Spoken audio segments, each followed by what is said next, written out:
Okay, what is going on, everybody? Welcome to episode 1 of Inspired with Cameron Stevens and my guest today. Realistically, who else could be my first guest? Nobody. This is the, thousand and something podcast myself and this lovely gentleman have done together. We are welcoming the Canadian Goose, Kyle Shaw. The Canadian Goose, Kyle Shaw, to this first episode of the podcast. So welcome Goosey, and how you doing today, brother? I'm doing pretty good, buddy. Thank you for having me on. You can hear me clearly and everything. Oh yeah, I can hear you good. Solid. I'm just popping for all that random junk on your wall back there. What is that? You got a outfit That for a little there girl, is or? the baby's headbands. Up there is some stuff my mother threw Yeah. together. What's up with the creepy Amish like little girl's Oh, outfit? dude, that's what's Wizard of Oz misses. Okay. Dorothy from the Wizard Dorothy. of Yes, Oz. thank Yeah. you. Yeah, it's a The, Dorothy dress there. You end up growing into that one. We've got the Wizard of Oz set up for the whole baby room here. It's the easiest room in the house for me to go to. Live from the Lollipop Guild. It's Inspired with Cameron Stevens. Oh, I love it. Absolutely love it. But yeah, man. So basically, what we got on the go with this podcast is we're going to be discussing some of what our inspirations are. And as he should be, the inspiration who we share, that being Mick Foley, one of the many, um, as he should be, he's going to be the main event of this episode. So we're likely going to discuss a few things leading up to him, but we'll definitely be spending a good portion of the time discussing the hardcore legend. But to start out, man, so who would you say are some of your biggest influences? Who did you really look into when you were younger? Well, like, I mean, as far as wrestlers go, yeah, like Mick Foley would be definitely top of the list for me. I also like Dusty Rhodes, a big one, Samoa Joe. Like I always pictured myself as like this fat dude, right?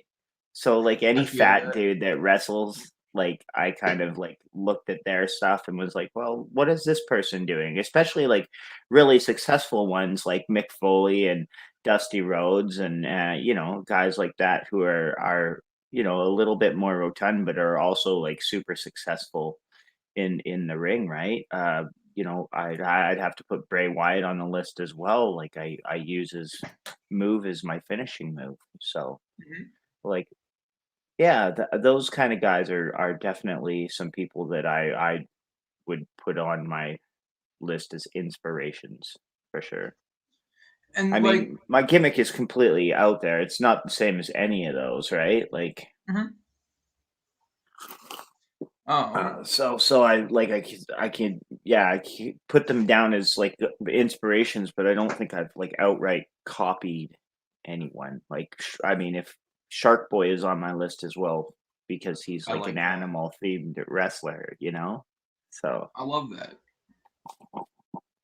And like, it speaks to a big part of this show too, and this first episode is likely going to be a bit of a gauge on seeing how we're going to do this moving forward, as yeah, I'm we sure. haven't discussed a format or anything. Like I literally Yeah, logged on to the gimmick 10 minutes ago, and you were waking up from a nap. And then yeah. Spencer I had the logged thing on and left was like, "Yeah, open we'll be with the good to go files in like going.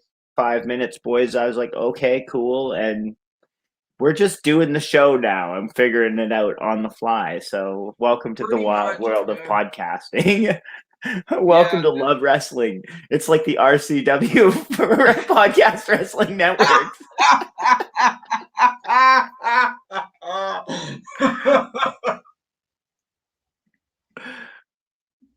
Oh shit, that's good.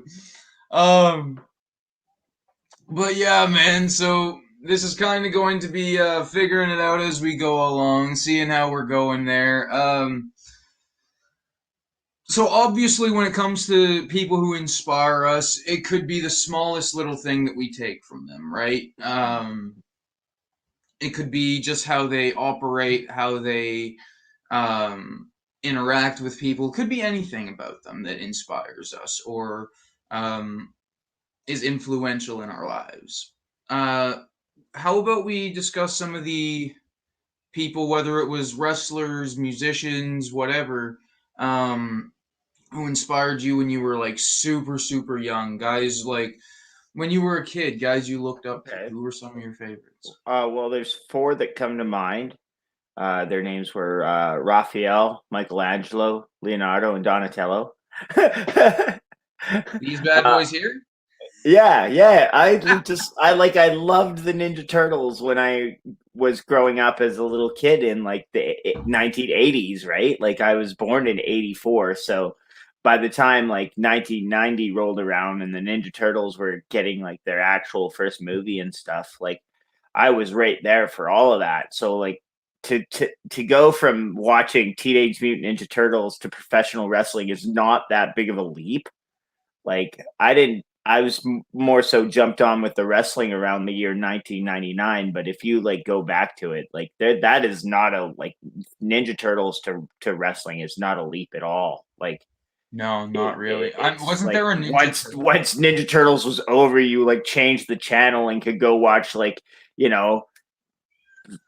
whatever WWF like Saturday morning show was on, right? So like even though I wasn't personally super invested in the wrestling till '99, like my father and my brother still were in the house. So like, yeah, Turtles is over, and now we're gonna watch wrestling, and you know, And like it was super cool back then too. I mean, obviously before my lifetime, but fuck you.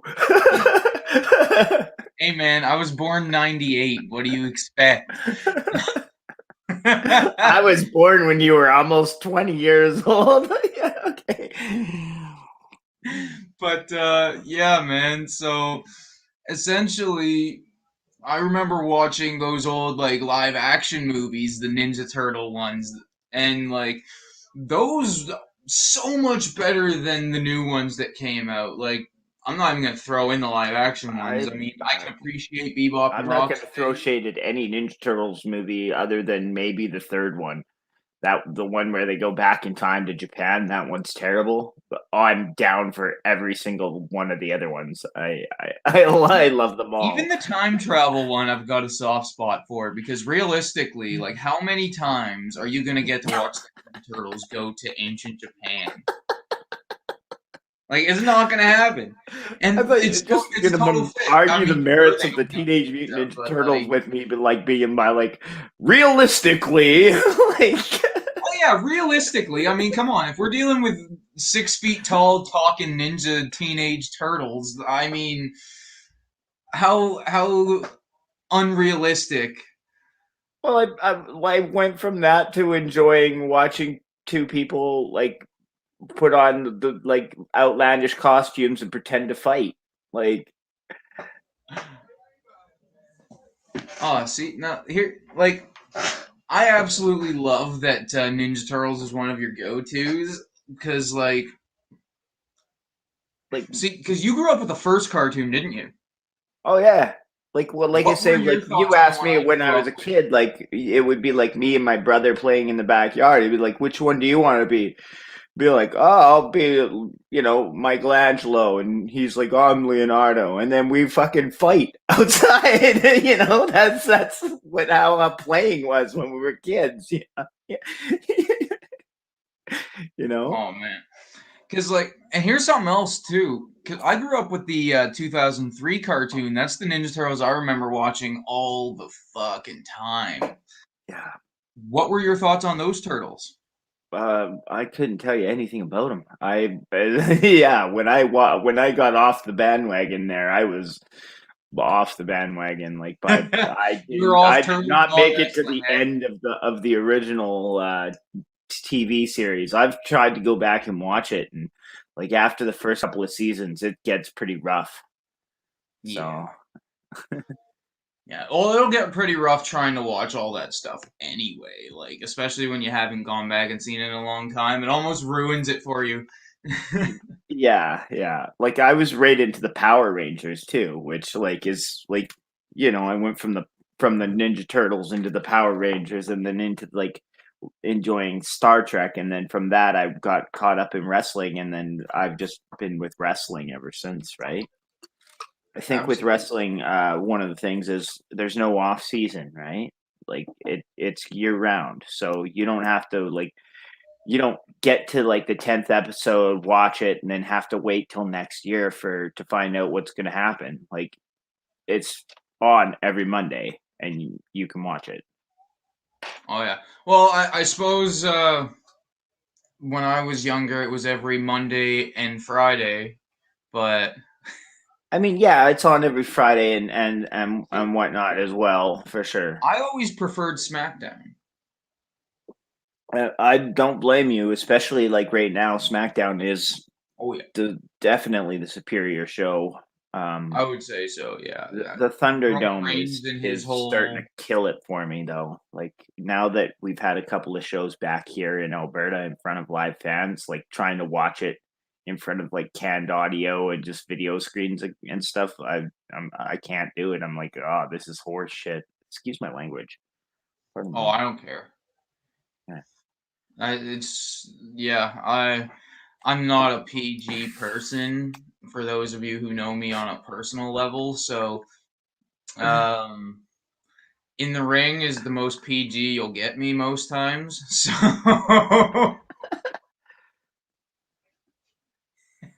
Okay.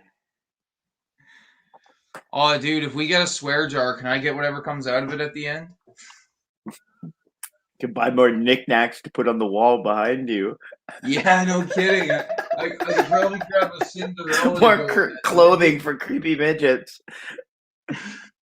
Oh, geez. Bruce would probably fit in that too, wouldn't he? I don't want to put that on him. You don't want to Like, picture that, do you? yeah, no, I You don't want mean, to picture Big Bruce Brucey, I fighting saw that him at the last couple wrestler of in a. shows in Calgary and stuff. I didn't, unfortunately, I didn't get to make it to Calgary this week, but I was there last week and I saw our little friend Bruce, the midget, and he is looking jacked. He is Homeboy, built like a oh, brick shithouse, oh, he's man. been working out like mad, dude. Like his lats are crazy. Like I feel like I could like pick him up, put him at the edge of the basin there, and rub my laundry up against his lats, and then I would get clean. You know? Probably would, man. That little bugger is in the gym every single day, all Oh, the time. So he yeah, has to that be. doesn't really surprise me that he's improving that quickly, man. And that's another thing too.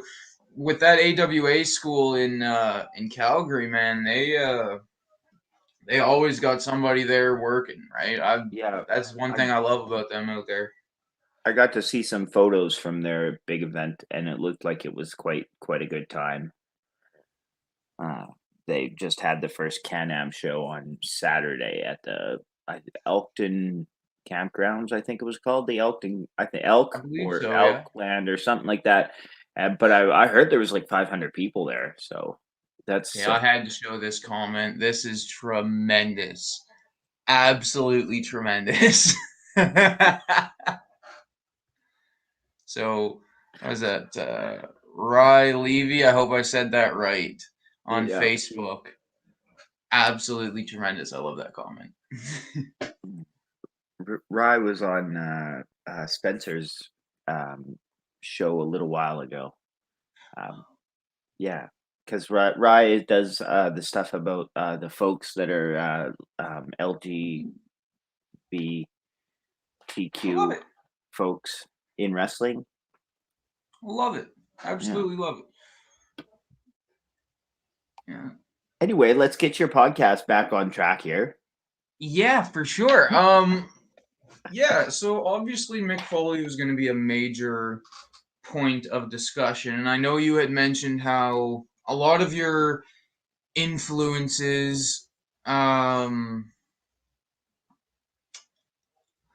basically, like the influence Mick Foley had on you, and a lot of the ones you had listed earlier were guys who realistically were guys you could relate to. There was something Yeah, about them personally that you could relate to, whether it was physical look or um, a personality trait. Is there anything when it comes to um, the ones outside of Mick Foley that you wanted to elaborate on before we get into the hardcore legend himself? I mean, like obviously, like I like Bray Wyatt because Bray Wyatt also clearly has a lot of Mick Foley in him. You know, like half the stuff Bray Wyatt does is like Mick Foley spots and whatnot. I also added Dusty Rhodes, just like the amount of charisma and like just being in control of the crowd the way he is. You know, like those are two sort of things I would take away from those guys. I do see a lot of Dusty in you, and the reason I say that is the common man, and it was one of those like whenever I was looking. Oh, okay? Yeah, Logi. Uh, Dusty was the common man. He was the one everyone could relate to. His belly was just a little big and his hiney was a little big, but he's bad, man. And Hmm. he was someone that the people could look up to and relate to. He was the man of the people, and I And see you in the same limelight, dude. Where like, and realistically, a big part of this show existing is the knowledge of, obviously we have all these people that inspired us. Mick Foley being the one that we share, that we've chosen to make the main topic of this inaugural episode, but partially why I've decided to make this the topic of our show is because, as I'm sure you've also had this same thing happen to you, Goosey, where we're at the merchandise table or something like that, and we get a little kid coming up to us or a kid with their parent, and their parent is telling us we uh how much our work meant to that kid. yeah, it's a And pretty great personally feeling. for me, that dude, that is something like that tugs on some real big heartstrings, man. It really do. Especially now as a parent, it's very very important for me to actually make sure that whenever there is somebody who I'm inspiring or influencing, that I do my absolute best to be as good to them as humanly possible. Not that I don't try to be good to people anyway, but Um, but yeah, so I suppose that's a little bit of a background as to why we're doing this show. And honestly, Kyle, you're one of the guys that first came to mind when I immediately had this idea of doing a show about inspirations, because realistically, you yourself are an inspiration to a lot of people. Okay. No, man, that's true, brother. Like, and here's something too, and I do want to speak to it briefly because obviously I don't want to put you on the spot or nothing too brutally, but yeah, man. Like honestly, the adversity the boys after watching you take just to get into the industry, the adversity you faced in life, getting to this point in general, dude. Trust me when I tell you, you are someone who is inspiring to people, both fans and friends alike. Well, like I definitely appreciate that. Like I say, like I just think that the key to being good at wrestling is the hard work you put in, right? So just that's all that I try to do is just work hard and you know entertain people like that. I say it all the time, but like I'm in wrestling to entertain people with my friends, you know. Yeah, So absolutely.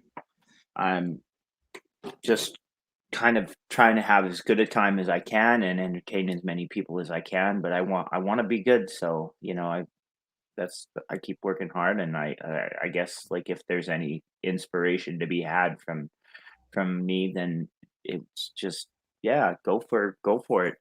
Try to achieve your dreams. Why not? You know. I love it, man. I absolutely love it, and that's something, you miss 100% of the chances you don't take. So always shoot your Yeah, shot. You never yeah. know Like what the answer is going to be. The answer is always going to be no if you don't ask. my biggest regret is that I waited so long to actually believe I could get in the ring and put on the boots and wrestle. Like I wish I had done it 10 years earlier, you know? Like I didn't have my first match until I was 36 years old or whatever, you know? Jeez, I Um didn't know you were that far up there. oh yeah, I'll be 38 in February. So Shit. yeah, You certainly don't look like you're that far up there. no, no, but like I seem to spend a little bit more time on the shelf than a lot of other people, but It's because like, I'm a little older than a lot of other people, so I don't know. I'm not trying to put any justifications out there or anything. I'm just, Hey man, wrestling's that's not how dangerous. I I because wish I, bringing you on the show, like there's what almost a 20-year age difference between us. yeah, and we get along like, buddies for sure, And with that age difference, our influences likely the ones that are different would likely be very different, but it's funny that we've got a lot of the same influences, a lot of the same people that we look into. I mean, yeah, for sure. And I mean, you were discussing earlier about influences and how Dusty Rhodes is like the common man and stuff. And just to relate this back to Mick Foley, the thing I like about Mick Foley is that he's everything Dusty is, but he's also fucking crazy, and he will mangle you. Yep. Like that's 100% why I think Mick Foley is one of my favorite wrestlers from an in-ring standpoint, is because he is so lovable, and like you can get so much sympathy for him, that when he does turn around and he starts mangling people like a vicious, like crazy animal, you're like, yeah, like you just got your ass beat for like, you know, 20 minutes. Now Oh, kill that guy, like that's what I oh love man. about Mick Foley. I mean, otherwise, like as far as inspiration goes, just like because I don't take a lot of in-ring inspiration from Mick Foley. I think that anyone that does that is kind of destined to have a pretty short career. Um, Especially these days. yeah, like I just got through telling you I felt like I was old, and having to be injured and stuff, sucks. So like I don't model a lot of my actual in-ring around what Mick Foley does. It's more so around his personality and his just how to be a character, and be a quality human being. That's sort of what I like to model the most after. Like I can tell when I look at Mick Foley that he was there because he wanted to entertain people with his friends. Like he wasn't some real jacked up like football player that they were like, oh wow, look at your abs, come and join our WWE developmental program, and we'll put you on TV. Right? No, he was a person that loved wrestling and went out and put in the work and got in the ring and did his thing, and he wasn't like everybody else. He was completely different from everyone else, but he was also like you believed in him. You believed when he was taking an ass whooping that he was on the brink of death, and you believed when he was coming back that, oh boy, the guy he's wrestling is in trouble now because homeboy is nuts. Oh, absolutely. And when it comes to Mick Foley, man, like I always remember watching his promos. His promos that always stood out to me though were his ECW anti-hardcore promos. Yeah, yeah. Those I mean, I've ones. seen some of that stuff. You got one of your famous cats from Twitter is behind us. Is that Fireball? No, this one's Jelly. Fireball is the one Ah, I was gonna say Jelly week Bean. ahead before. Okay.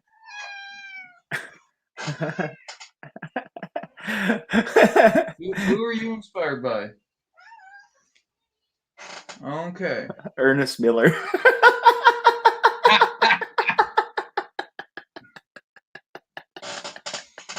Yeah. Ernest Miller is your favorite wrestler, is it? Oh, tremendous. But oh, that's something yeah. Yeah, I definitely like if you're looking for somebody that cuts a great promo, like Mick Foley is like I think your most famous wrestling promo guy of all time is The Rock, and then I would put guys like Roddy Piper and Steve Austin on that list. But other than those 3 or 4 guys, nobody comes close to Foley. Maybe Macho Man and Flair would have to be on that list too. But I like Mick Foley, one of the top promos in the history of professional wrestling.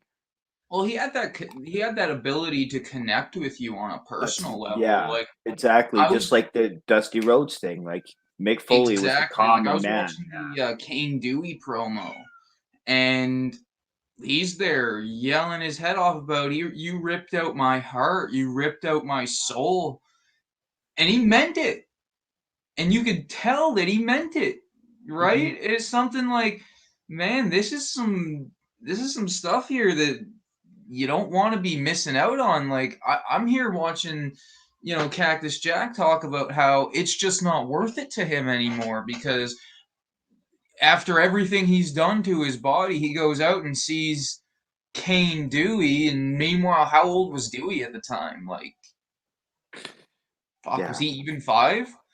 Oh, I don't think so. I Like, mean, he was a toddler, right? So, I'll be yeah. honest, from a parent's point of view, yeah. That is not something you want to see when you go through the curtain, especially when, like, Could be a Cade Maisie sign when you get there to your next oh show. yeah, it's like, Jesus, there'd be a caning in the crowd then. My God.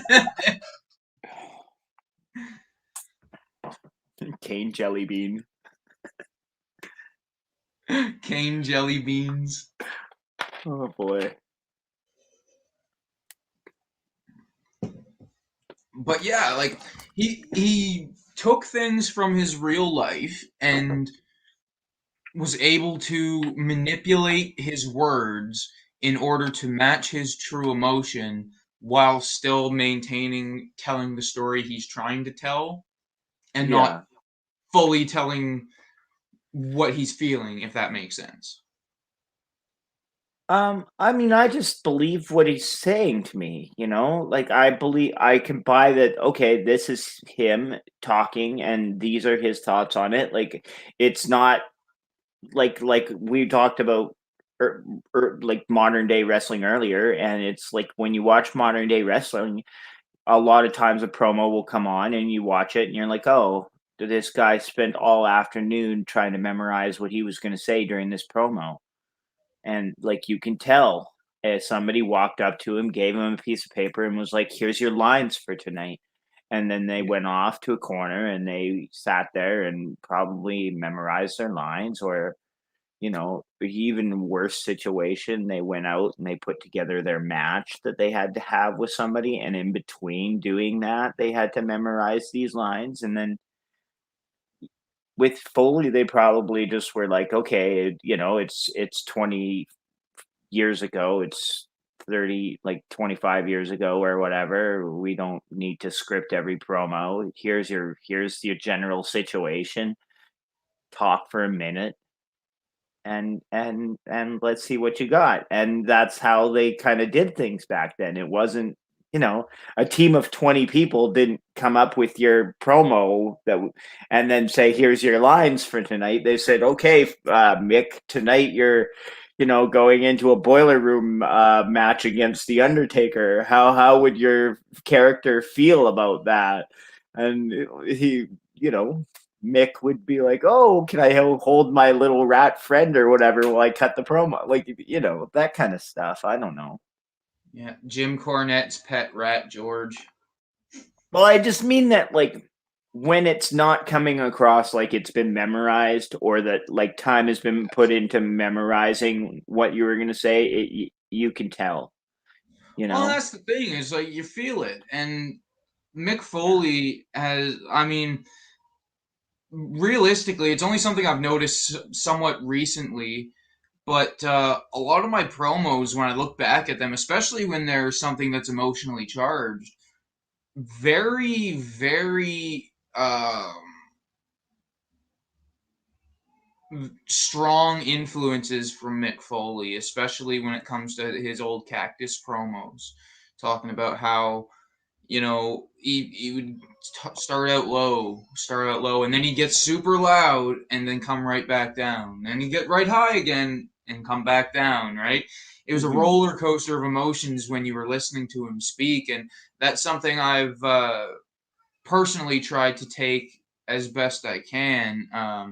Especially like one promo that I had done that um, in the back of my mind was actually an attempt to, you know what, I'm gonna do what Foley did in the sense of I've got some real raw emotion right now, and I'm gonna put it on screen.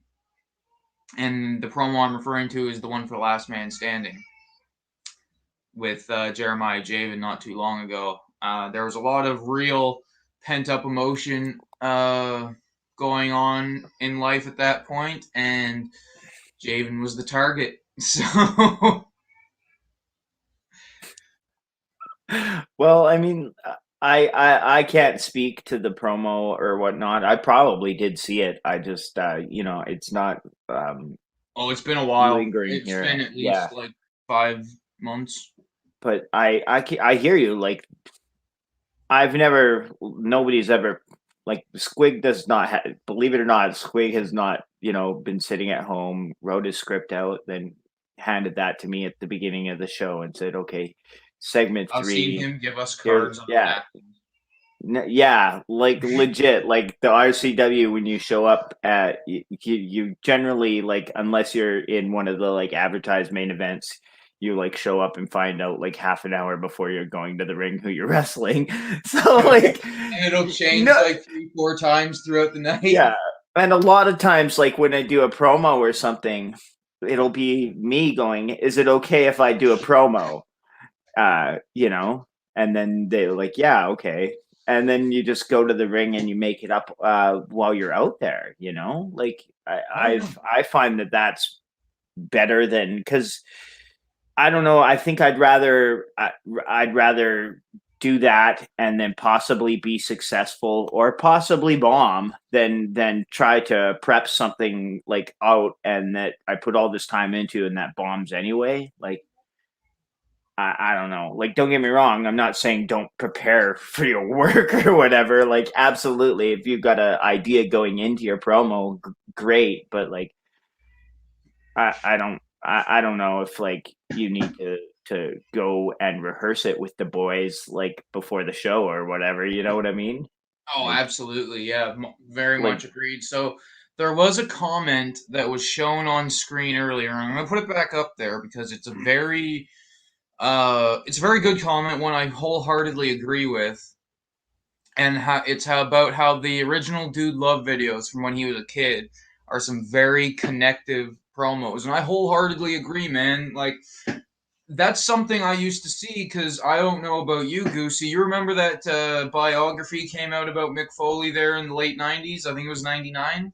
okay, yeah, yeah. I would have saw. I didn't see the most recent one that they just did, but definitely saw that in So 1999 or 2000 A&A I had biography. that one on VHS tape when I Yeah, I was a did kid, too. and I would watch that all the time, but I would see Mick Foley on top of his buddy's garage and jump off his buddy's garage. And I'd say Yeah. to myself, you know what? If he can do that and then go as far as he did, what's stopping me from trying to learn how to do some shit now, right? Like, I remember going out at like anywhere between single digits onwards, in Yeah. age, right? Going out with a pillow like those old Spider-Man pillow gimmicks, go out on the trampoline, have a full match. Jeez, I was out there all day long, jumping off the deck, dude. Oh my god, I'd one thing I used to do. I had this belt back then, and right now it's been edited up for the family game night that we See, haven't done in a if Mick while. Foley But is actually watching this, like, Mick, this is the kind of dorky shit you're responsible for. yeah, Mick, this is entirely your fault if you somehow see this. Yeah. Thank you for everything you've Yeah. done. Never feel 100%. the urge to apologize for anything that you may have done in your career. I don't care how many people may have gone through that hardcore wrestling. uh, lifestyle that may have absolutely destroyed themselves, man, at the end of the day, Mick Foley was an influence to Yeah. all these kind of people. No, like Foley is not to be blamed for the guys who go out and mutilate themselves. They're gonna do that anyway. A lot of them were Yeah. watching the Japanese deathmatch stuff on top of Foley, but Foley was the one who made that connection. Foley was the one who brought that style to the mainstream and made it okay. Yeah, definitely. Like, I mean, I know we talked earlier. You mentioned about the video of him jumping off his roof, and my immediate thought was, well, I mean, that's not really something like when I think about like the highlights of Mick Foley's career. That's not really something I think about because like pretty much anybody can go out there and jump off their roof. Like that doesn't Absolutely. take a lot of skill. It takes balls for sure. It's not something I would do, nor would I recommend anyone do it to try to get into wrestling. Like especially Yeah, like today, that, yeah. people be Jumping like, off your roof won't help you get into uh, business today, kids. If you no, want to get into uh, business, go to a training yeah, school. yeah, There's learn how to two in lock up with Alberta that guys I and can think of off the top of my head: Top Talent Wrestling Academy in Edmonton and Alberta Wrestling Academy in Calgary. Both are deadly options. Do not go jumping off friggin' Johnny Zucker's roof to try to get a spot on a Vince McMahon show. It's not going to happen. like you need to actually learn how to like actually wrestle. And I think that like Mick Foley does kind of take a lot of like the blame and responsibility because like that video was like a thing that got him doors open for him. And then Got him noticed. other people did try to, like you say, like there's a whole generation of backyard wrestlers and stuff that all came up and their videos, like the best of backyard wrestling, however many volumes there was of that, is kind of like Mick Foley's a little bit responsible for that existing. But I have done backyard wrestling, and it was me and some buddies fucking around in the backyard having a good time. Nobody was out there trying to actually convince anyone that we were like legitimate, like tough guys or anything like that. Uh, Yeah. but like yeah, you can't like I didn't we didn't jump off our roof or like hit each other with anything that was on fire or like land on any spikes or glass or anything like that. Like it was just literally like people out there trying to have fun, and I don't think there's anything wrong with that, but I do think that like it got out of hand with some of the things people tried to do to show like the WWE that like, hey, look how tough I am. And I don't think anyone that was involved in anything like that ever actually got to WWE aside from Dean Ambrose, maybe, who Yeah. could be credited with doing some of that sort of stuff. But he also like just to sell CZW short as a federation, like a backyard operation, would be wrong as well because like Dean Ambrose is a fully trained wrestler, and Oh, absolutely. he can lock It'd be up like saying the and work. Hardys are backyarders, because realistically, that's how they started.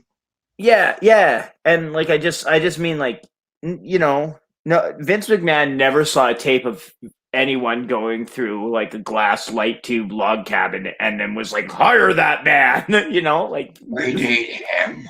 yeah. That log cabin light tube death match was good shit, pal. Let's hire the guy that took the weed whacker to the gut. like, no, but they never ever done that. So, like, learn how to wrestle safely and stuff if you want to be on shows. That's my advice because I've been there on the ring apron watching people like that maybe only had like backyard level of experience actually try to be on a show, and it was not a good time for me, and it wasn't I a was good time there. for the person that we were wrestling, and it wasn't a good time for that person that was I was there, trying yeah. to live I their remember that. dream, and it was like, oh, you're not ready to do that yet, so go out, get your training, put in your hard I'm work, and then when you I'm come not back, going to you'll speak enjoy on your names here. experience. Yeah. I'm not going to speak on names here, but I was like this on the apron of the ring for a good at least 50% of the match. Right. To Yeah, give you you were a you were gauge there for that on how one into being there incident I as was. well. Yeah.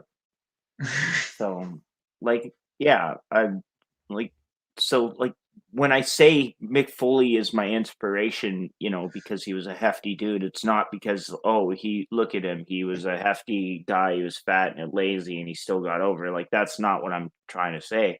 No, Because he put in his work, right? Like Foley he put in busted his his ass. work.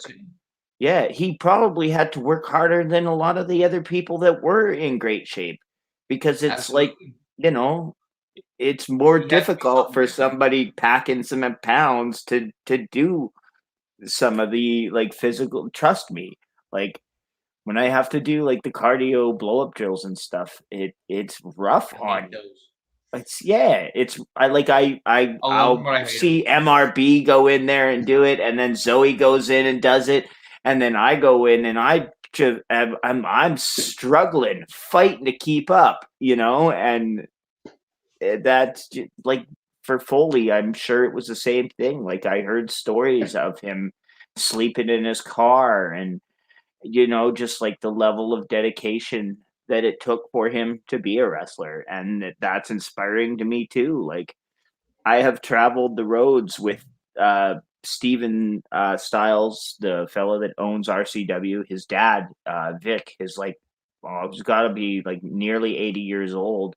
And I've traveled all across this whole province with him. And, like, Vic is I'm legendary. I love he's the guy. legendary, and I'm not trying to complain. He's Love. crotchety. Oh yeah, He's that's a part of his very charm. yeah, like he's very much like like a grouchy old dude, but he's also he's wonderful, and I have had to ride to shows with him, and sometimes like a 3 hour drive is with Vic a 6 or 8 hour drive. And like a lot of times you have to stop and sleep in a town because it's just too late to keep going or whatever. And like there's been a lot of nights where I've had to sleep in the back of Vic's motorhome, snuggled up with like six other people, and some of them maybe wet the bed.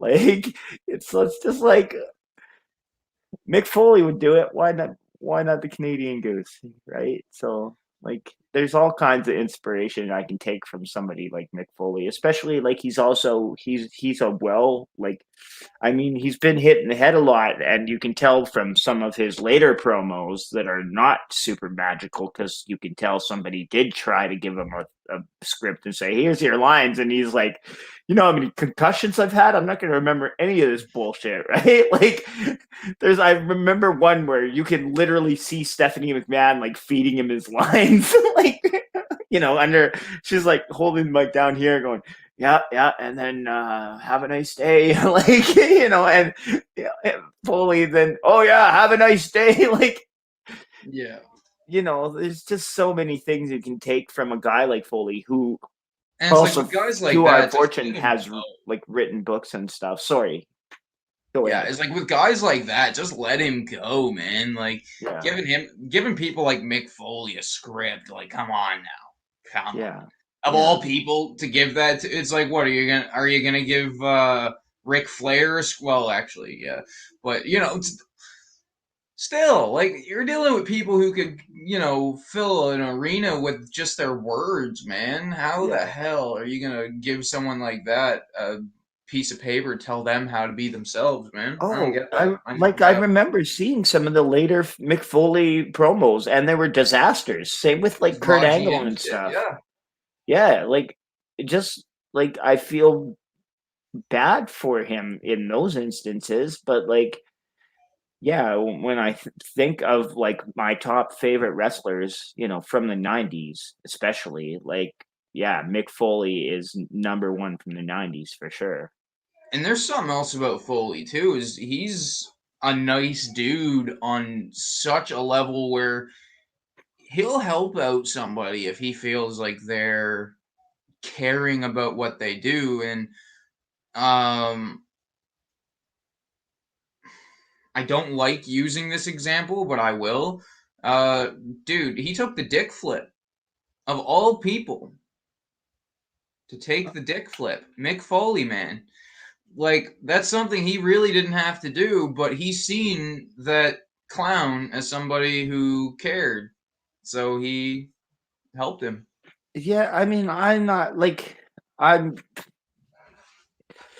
I don't like I Joey Ryan if anyone okay. hasn't been I able to mean, yeah, tell. that's fair. I mean, some things like that were alleged against him are definitely like not the sort of things I would like to, you know, get behind or whatever. But like I do remember when Joey Ryan was here, and before we knew any of those horrible things, I found the dick flip thing pretty entertaining. I thought it was funny as fuck. Personally, the dick flip was where I kind of lost interest in him. I enjoyed his sleaze gimmick. As soon as he started flipping people with his dick, I was like, you know what? Fuck you. I mean, it's ridiculous nonsense, but I'm a fan of ridiculous nonsense. Like we're sitting here dedicating an entire podcast to a man that dressed up like a hippie, like dude, and often put a sock puppet on his hand, and then use the sock puppet to like try and strangle his opponents to Speaking death. of Mr. Socko, actually, here's a question for you, because you're a huge Foley fan too. Have you ever given yourself a mandible claw? uh, no, not to myself. No? Have you ever actually proper given somebody a mandible? I don't know. I mean, I've definitely, you know, put a socko on my arm and put that in somebody's mouth during a backyard wrestling thing for sure. Oh man. When Mick Foley's documentary came out, the somewhat more recent one, geez, what was that called? The one where it's him sat in the throne looking chair. Okay. I went out of my way to find a version of that 3 disc DVD that was wrapped in a Mr. Socko. Oh, okay. Yeah, I was like this close to buying like 4 or 5 different DVDs just for Socko. I need a socko for every limb. Yeah, it's like I need a Socko for this foot, this arm, this arm. I need a backup in case I lose it. I am fully prepared in case there is a socko hokey pokey that needs to be danced.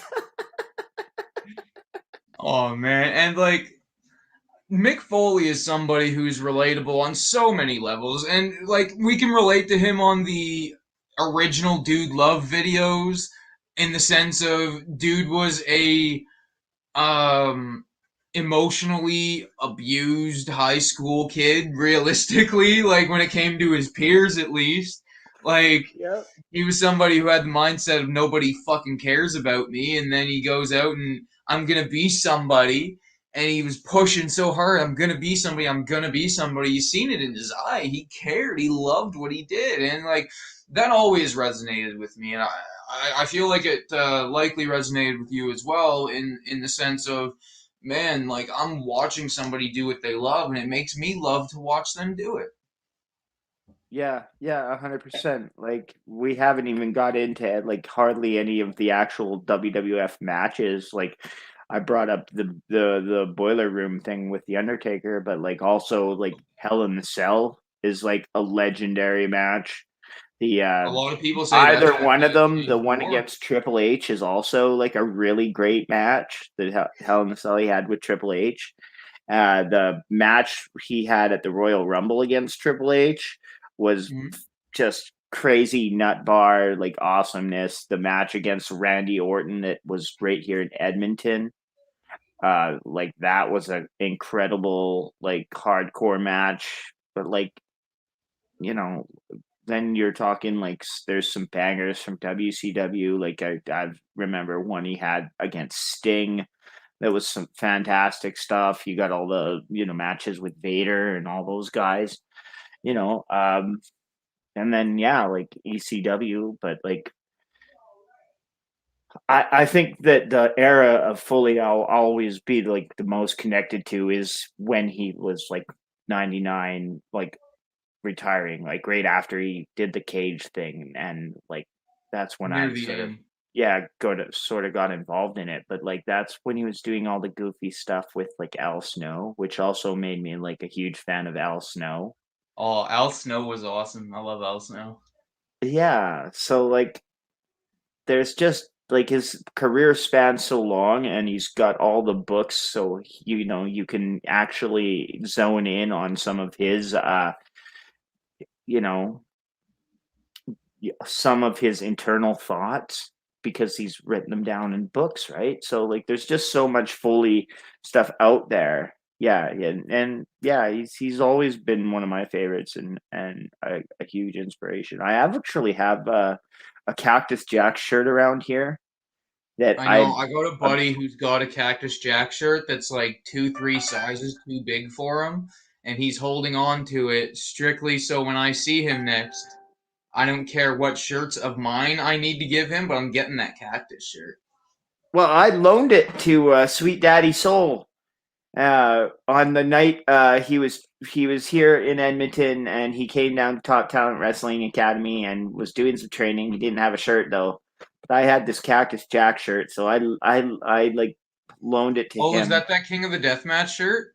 No, no, no. This is just a straight up actual like wanted dead Cactus Jack shirt that I bought from Mick Foley personally. Like I handed Foley my $20 and he handed me the t-shirt and was like, "Thank you for buying my t-shirt." And we took a picture and That's something else too. Foley is one of those guys where like you can tell he really does care about the connections he makes with people. Like, why would he go out of his way to thank some? Like, I understand the quick, hey, thanks, I yeah, appreciate I that. mean it was at a comedy show. Like it was a Mick Foley comedy show. It's not like I walked up to him in the street and tried to fucking buy his merch off of him. Like, Noel, Noel, I need a Cactus Jack shirt. yeah. So anyway, yeah. So like I loaned it to Sweet Daddy, and then he went to Mexico and took my shirt with him to Mexico. And when he came back this week, I was like, "Hey man, do you have my Cactus Jack shirt?"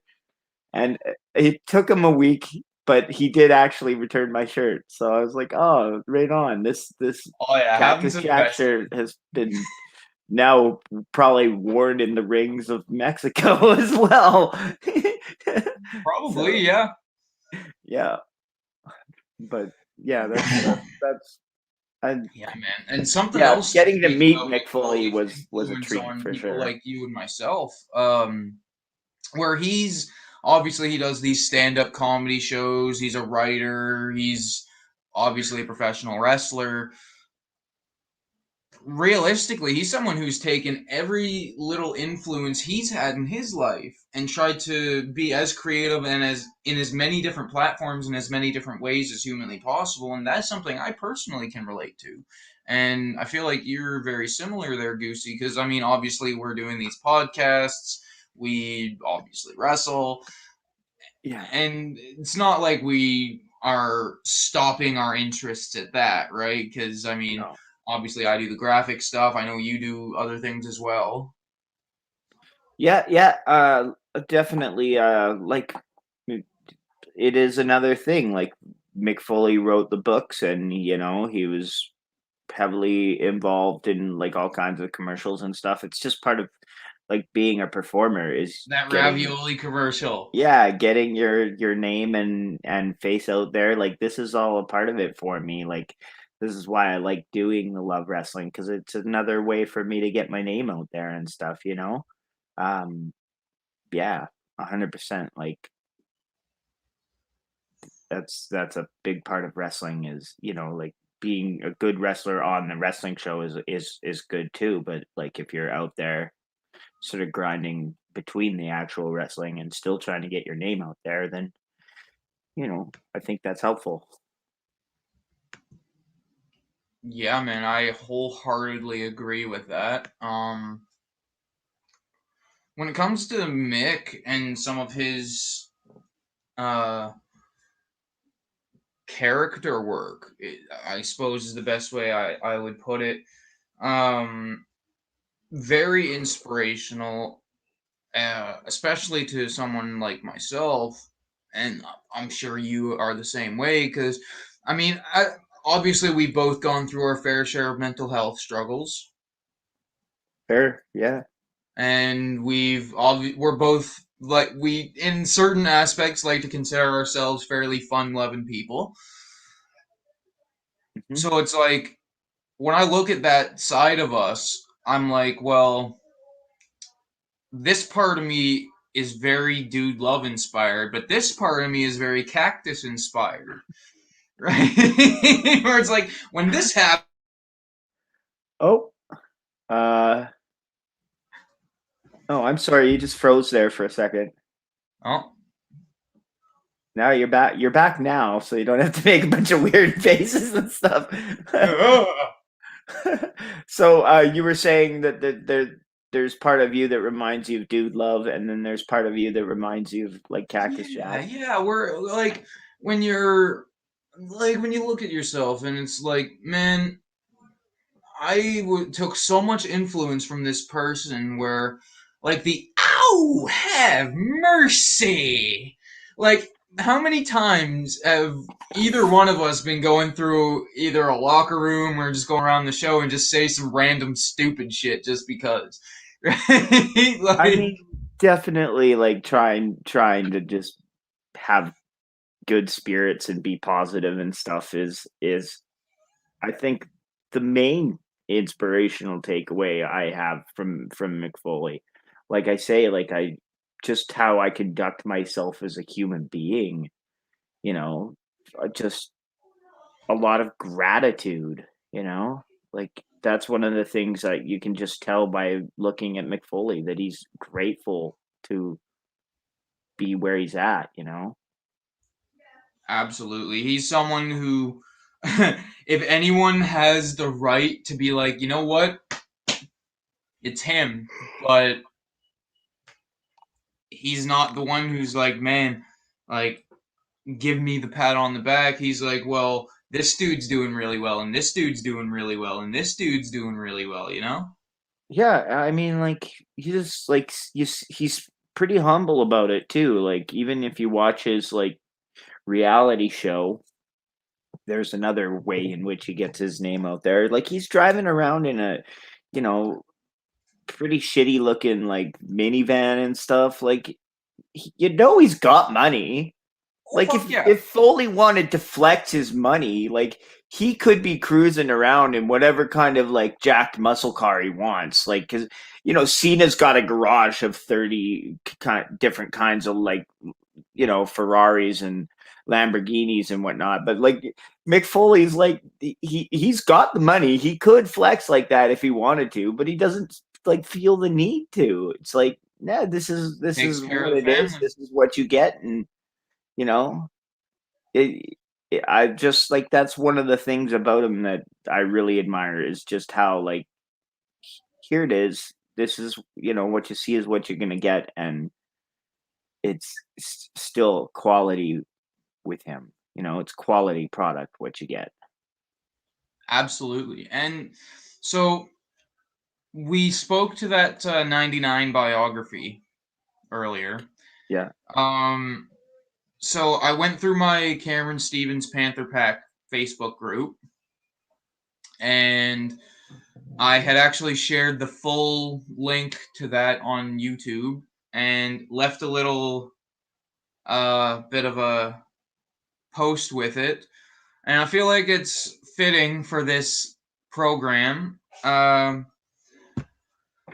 And I quote, I have something to share. I watched this biography on Mick Foley and came to the realization fairly early into it that this was very familiar. I had a VHS tape, for everyone who remembers those, as a kid with this documentary on it, and much like Mick Foley was in the ring, it was one of my favorite tapes. I feel like this documentary, along with the hardcore legend himself, shaped a huge piece of who I would become as a performer and a person. Mick always showed me that you can achieve your dreams and the wildest of goals with hard work, passion, and staying true to who you are. Mick Foley taught me that as a person, you will never be defined by one characteristic or emotion. A person is many different characteristics and emotions wrapped into one unique being that should be proud of itself. In some of my darkest hours, I would look to the likes of Raven, Abyss, The Sandman, Jeff Hardy, and countless others to inspire me. However, not many had the inspirational effect on me that Mick Foley did. The three faces of Foley, four if you include Mick himself, or maybe even five if you choose to add Santa. But the point is, he had such a huge personality that it takes so many different outlets and characters to properly express himself, and that always resonated with me. It's likely why today I try to express myself in every way I can while teaching my kids to never hide who they are. In life, I like to consider myself a fairly happy family man, and on that level, I can relate to the man himself. I have a good few mental health issues that led to my resonating with his Mankind and Cactus Jack personas. I can relate to Dude Love on the style or lack of style and having fun, much like I try to as much as possible. And on a way less psychological level, I always loved his work in the ring. He never failed to connect with me. If I had to rank the three faces of Foley, it would probably go Cactus, Mankind, and then Dude. But I loved his matches, the ones with Terry Funk, the ones with The Undertaker, Steve Austin, and Vader. I loved his interviews, whether it was ECW or his later WWE stuff. His mannerisms definitely left a strong impression on me.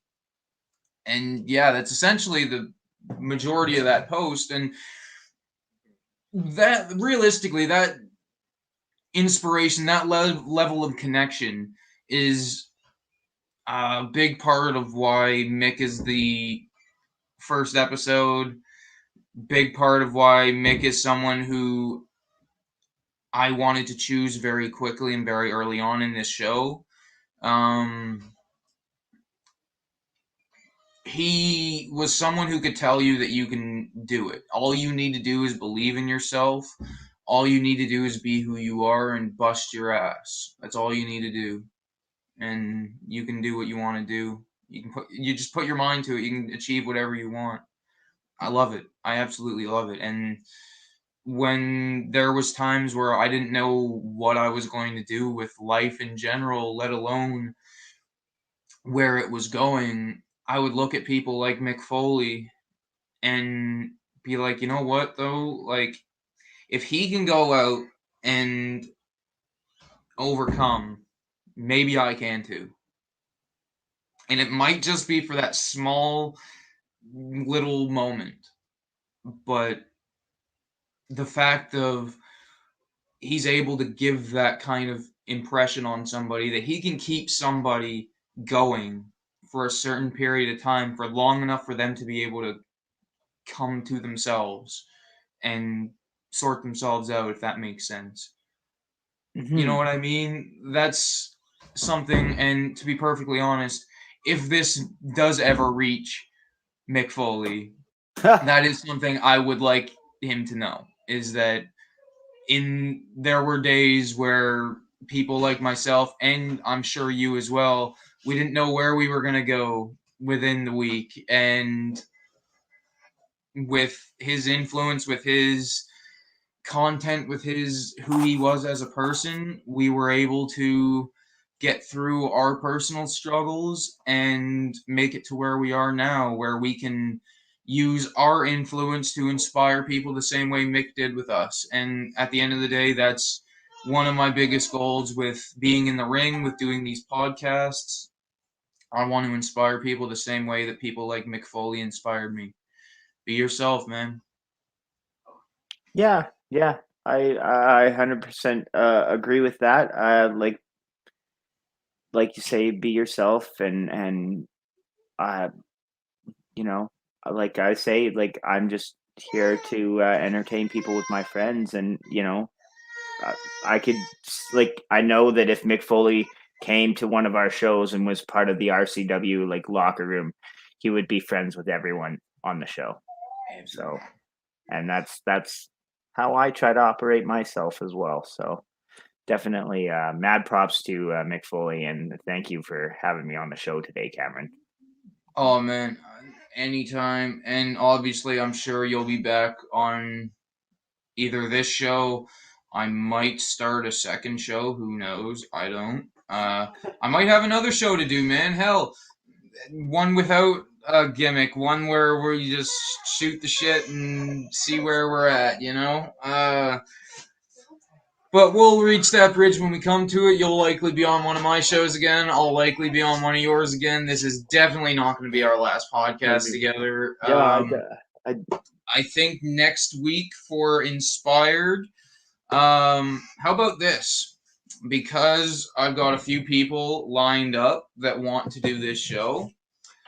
How about we go through Love Wrestling? We go through the Cameron Stevens social medias. We put up a few polls, and we let our audience decide who the next person to come on the show is. Oh, okay. I like. Are they choosing who the inspiration is, or are they gonna Mm, have to pick between like Tony King and Jeremiah pick, Javen? so actually, Javen might. I'm thinking Javen, Jordan Aries, or one of the AWA trainees. Okay. But I not had 100% sure. TJ Cannon Hell, I on might Monday even Night get Saw. Spencer on episode 2. Who knows? Yeah, there you go.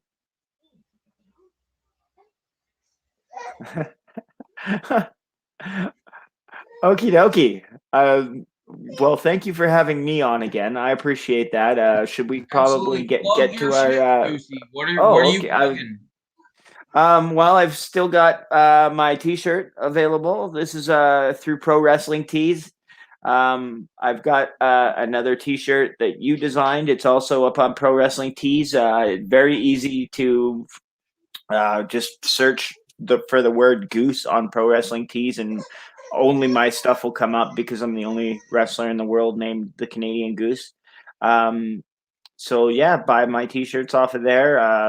Every Friday and Saturday we're running shows here in Alberta again. So this weekend, Friday Calgary, Saturday Edmonton. Also, Canadian Wrestling Elite is coming through town. So tomorrow is going to be Medicine Hat. Then Thursday is a CWE in Calgary. So Calgary's got a big weekend of wrestling coming up here because they got Thursday and Friday night. So big stuff happening all around Alberta here with CWE making their usual stop here. They're doing a show in, probably they're probably doing one in Lethbridge, like maybe tonight. I don't know when that is, but Lethbridge, Medicine Hat, Calgary, Edmonton.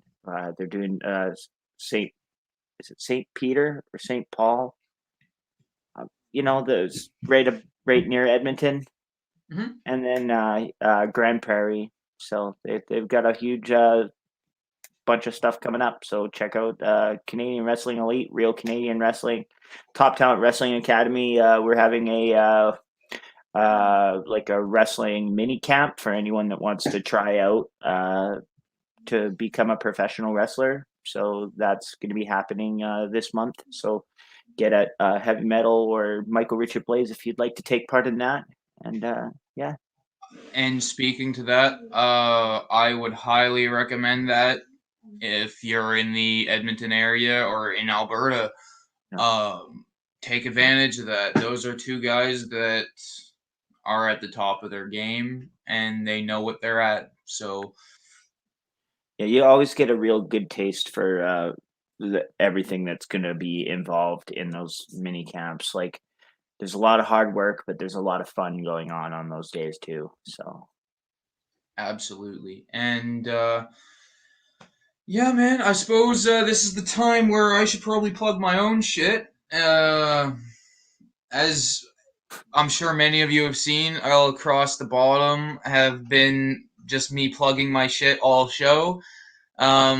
And I'm gonna put this up here now. So this is the link it's been promoting the whole time. Linktree slash TSP Cameron Stevens. Now what that link is gonna bring you to is every single thing that I got on the go, whether it's my Facebook, my stores, my everything. I got 18 shirts on Pro Wrestling Tees as we speak.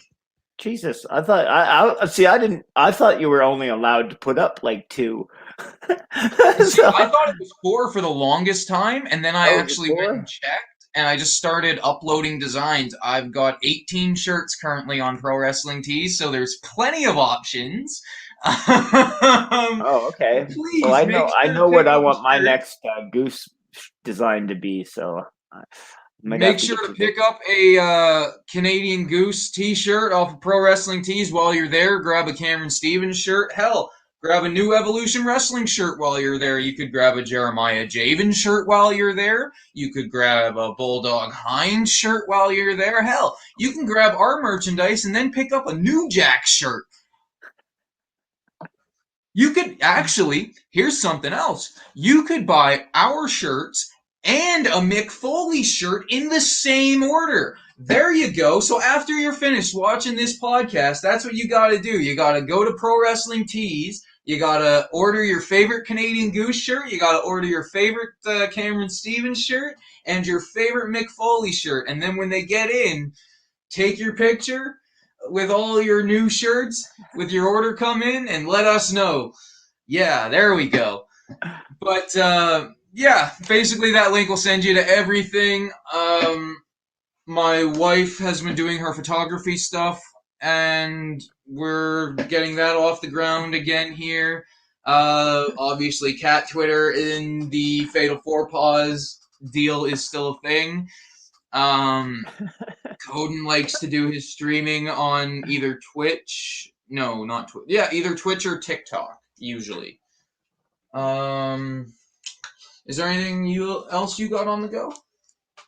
What about the production of Wizard of Oz that'll be happening in Oh Mars? yeah, Wizard of Oz is coming. Yeah, the Panther House Wizard of Oz is going to be coming. Don't you worry. We might have to book Kevin Nash as Oz though.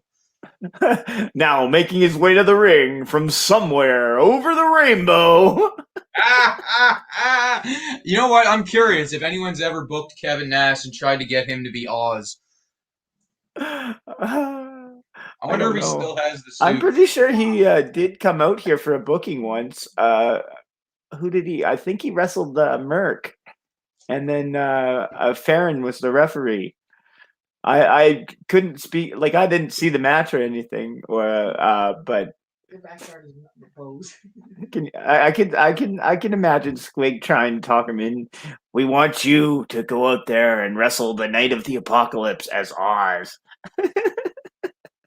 As Oz. Yeah. Oh yes, I love it. But to close out my little plug here, on top of the family stuff, on top of my wrestling stuff, and these Love Wrestling podcasts and everything, make sure to check out Love Wrestling on everything. Actually, we can't fucking forget that. Check out Love Wrestling, Twitch, YouTube, Instagram, whatever, Twitter, Facebook. Go on AOL if he's there. Who knows? Yeah. Yeah. But yeah, let everybody know about Love Wrestling, Cameron Stevens, and the Canadian Goose.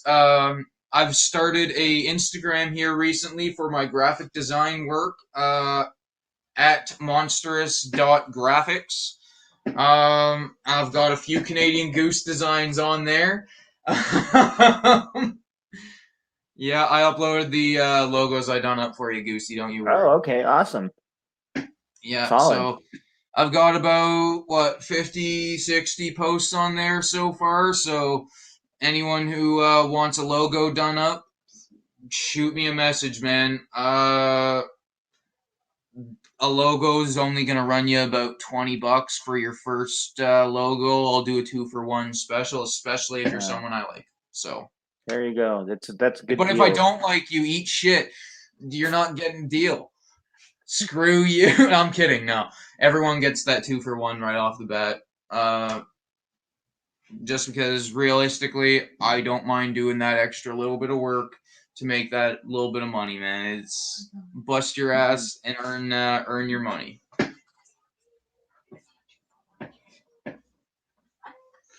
But awesome. thank you very much for coming on, Goosey. This has been about a 15-minute plug for between the two of us. Oh, this is So, like when Jordan Aries wrestled El Sombra in Winnipeg, and oh yeah, they were yeah, the 45 entrance. minutes into their 15-minute match. Well, Yep, we're exactly. sitting But here at 45 minutes into our 5-minute close down. absolutely. But honking all the way home. Make sure to kickstart that like button. Rock over to that subscribe button. Click that shit. Make sure to show us all your love humanly possible. Like, comment, share, subscribe. Do all that good shit. Buy the merchandise. I don't care if it's Cameron Stevens, Canadian Goose, or Love Wrestling. We want some merch money to feed them mouths. So. There's only one way to wrap up this whole thing, and that's by saying, have a nice day. Have a nice day. Hong Kong. Rock on, boys.